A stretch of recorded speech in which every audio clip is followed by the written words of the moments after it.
Assalamualaikum warahmatullahi wabarakatuh.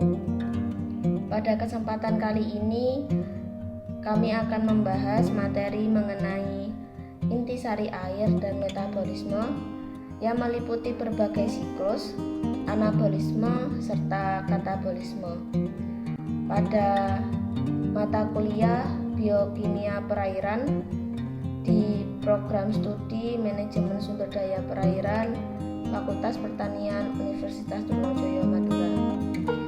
Sebelum itu, perkenalkan, nama saya Adnita Mida Sobrina Salsabil, NIM 190351100050, dan rekan saya Amalia Kofifah, NIM 190351100062, yang diampu oleh Bapak Bobi Chandra, SSI, MSI.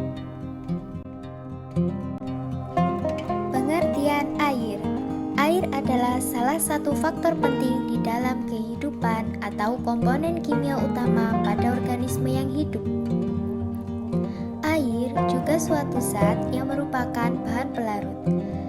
Air terdiri dari hidrogen dan oksigen dengan rumus kimiawi H2O, di mana satu molekul air tersusun dua atom hidrogen yang terikat secara kovalen pada satu atom oksigen.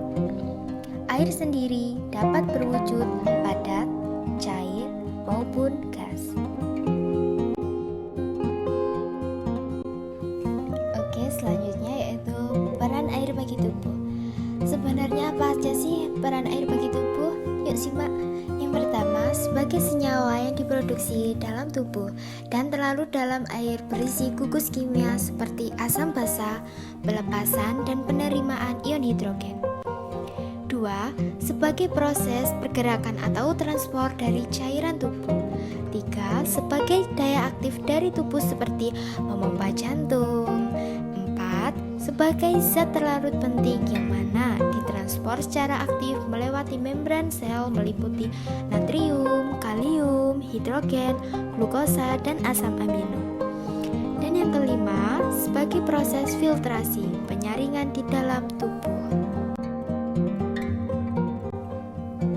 Fungsi air. 1. Sebagai pereaksi-reaksi biokimia. 2. Menjaga suhu sistem. 3. Pelarut senyawa ionik maupun molekuler organik. 4. Sarana untuk mengangkut zat-zat makanan ke sel-sel. 5. Mengeluarkan buangan-buangan sel. 6. Membantu dalam metabolisme sel. 7. Sebagai pelarut untuk elektrolit dan non-elektrolit. 8. Membantu memelihara suhu tubuh. 9. Membantu pencernaan dan mempermudah eliminasi. 10. Mengangkut zat-zat seperti enzim.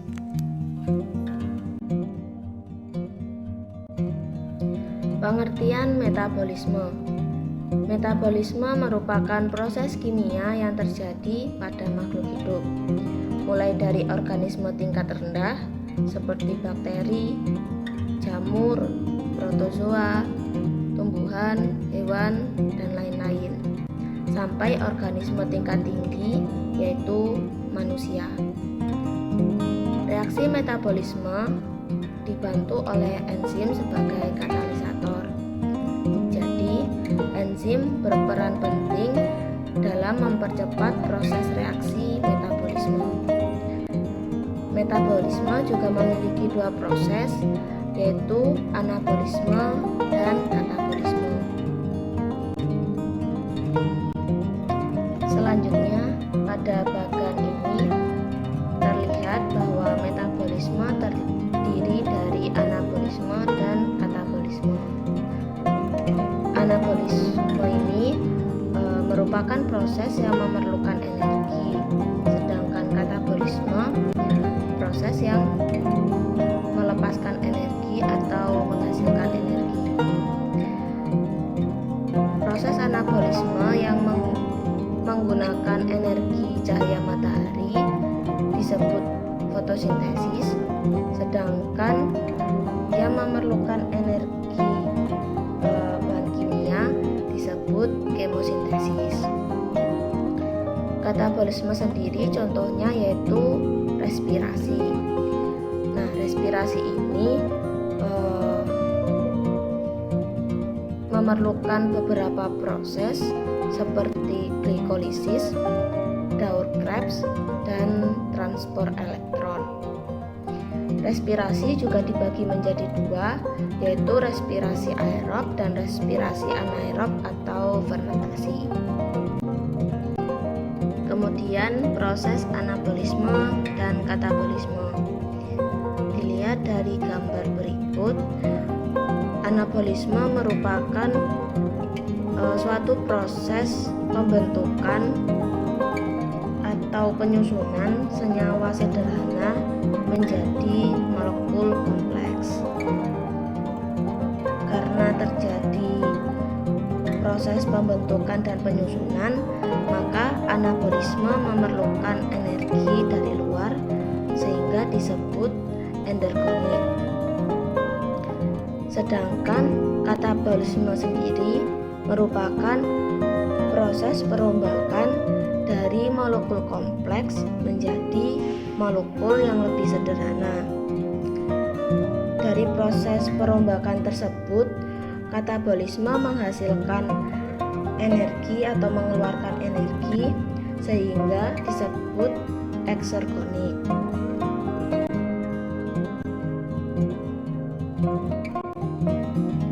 Perbedaan anabolisme dan katabolisme. Yang pertama, anabolisme.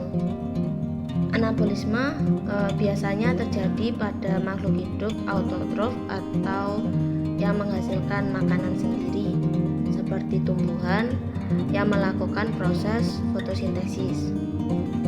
Kemudian, substrat awal pada proses anabolisme berupa molekul sederhana, dan substrat akhirnya atau hasil akhirnya berupa molekul kompleks. Anabolisme berfungsi memperbaiki sistem organ yang rusak. Reaksi pada anabolisme terjadi secara sintesis dehidrasi atau menghilangkan air, kemudian membutuhkan energi untuk proses penyusunannya atau bisa disebut endergonik tadi, dan yang terakhir menghasilkan asam nukleat, lemak, protein, dan polisakarida dari proses reaksinya. Yang kedua, katabolisme. Proses katabolisme biasanya terjadi pada makhluk hidup yang bersifat heterotrof atau tidak mampu menghasilkan makanan sendiri.